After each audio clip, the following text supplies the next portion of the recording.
में लगे हुए हैं, जिसका न नेतृत्व सक्षम है, जिसकी न नीयत सही है, न जिसका कोई नीति है, जो आपस में ही 36 सीटों पर खुद चुनाव लड़ रहे हैं, वो क्या हमें बताएंगे।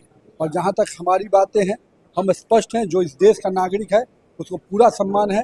जो इस देश का नमक खाएगा और सरिया कहीं और काजा करेगा तो वो किसी भी हाल में बर्दाश्त नहीं किया। मेरा मानना है कि लोकतंत्र है, लोकतंत्र में सबको अपने अधिकार का प्रयोग करना चाहिए, लेकिन जिसके बारे में यही हो, जो पार्टी ही स्पष्ट नहीं हो, तो विचार और सीधी नीति और सिद्धांत क्या स्पष्ट होगा।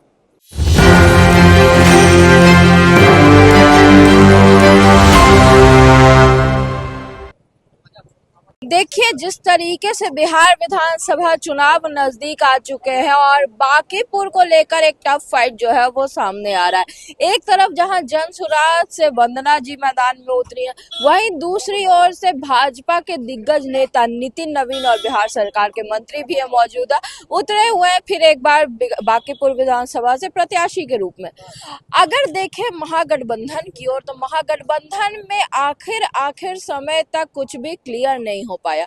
बांकीपुर विधानसभा की सीट, जो कि पटना की एक इम्पोर्टेंट सीट है, उस पर ही महागठबंधन अपने उम्मीदवारों का चयन नहीं कर पा रहे थे। आखिरी दिन नामांकन के कुछ ऐसा हुआ कि दो लोग तक यहां पर नामांकन करने के लिए पहुंच चुके थे, लेकिन अभी की जो मौजूदा स्थिति है, रेखा गुप्ता खड़ी हो रही है महागठबंधन से। पहले राजद की नेत्री थी, लेकिन नामांकन वाले दिन ही जो है वो जाकर के कांग्रेस में मिल चुकी और अब कांग्रेस की सीट पर विधानसभा से खड़ी हो रही है बांकीपुर के। अब ऐसी स्थिति महागठबंधन की है, जब अपने उम्मीदवारों का ही चयन नहीं कर पा रहे हैं, तो एनडीए को मात देने की जिस तरह की बात कर रहे हैं वो कहां तक सही होती है। हम पहुंच चुके हैं इस वक्त बांकीपुर विधानसभा के प्रत्याशी नितिन नवीन जी के पास और जानते हैं कि इन सारे तथ्यों पर उनके क्या विचार हैं। नमस्कार, आप देख रहे हैं इस वक्त एक न्यूज़ 24 और हमारे साथ मौजूद है बिहार सरकार मंत्री नितिन नवीन जी। सर नमस्कार। जिस तरीके से सर महागठबंधन की तरफ से बयानबाजियां चल रही है, उनके नेता आके कर रहे हैं कि भाजपा जो है वो मुसलमानों का दामाद बनाकर बैठी है, भूपेंद्र बघेल जी ने कहा है, उस पर आप क्या कहना चाहिए? मेरा मानना है कि महागठबंधन पहले अपने अंदर में तो तय कर ले, वो खुद में एक दूसरे को जो ठगने में लगे हुए हैं, जिसका न नेतृत्व सक्षम है, जिसकी न नीयत सही है, न जिसका कोई नीति है, जो आपस में ही 36 सीटों पर खुद चुनाव लड़ रहे हैं, वो क्या हमें बताएंगे। और जहाँ तक हमारी बातें हैं, हम स्पष्ट हैं, जो इस देश का नागरिक है उसको पूरा सम्मान है। जो इस देश का नमक खाएगा और सरिया कहीं और काजा करेगा तो वो किसी भी हाल में बर्दाश्त नहीं किया।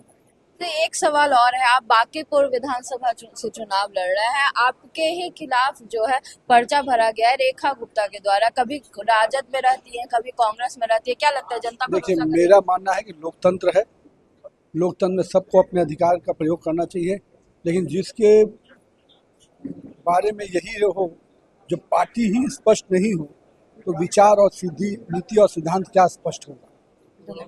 हमारे साथ नितिन नवीन जी हैं और साफ साफ कह रहे हैं कि भाई जिस तरह की स्थिति है, जिसकी नीति ही स्पष्ट नहीं है, उससे किसी और चीज की क्या उम्मीद रखे जनता। बाकी सारी खबरें भी हम आप तक पहुंचाते रहेंगे, हमारे साथ बने रहिए और देखते रहिए न्यूज़ 24। धन्यवाद।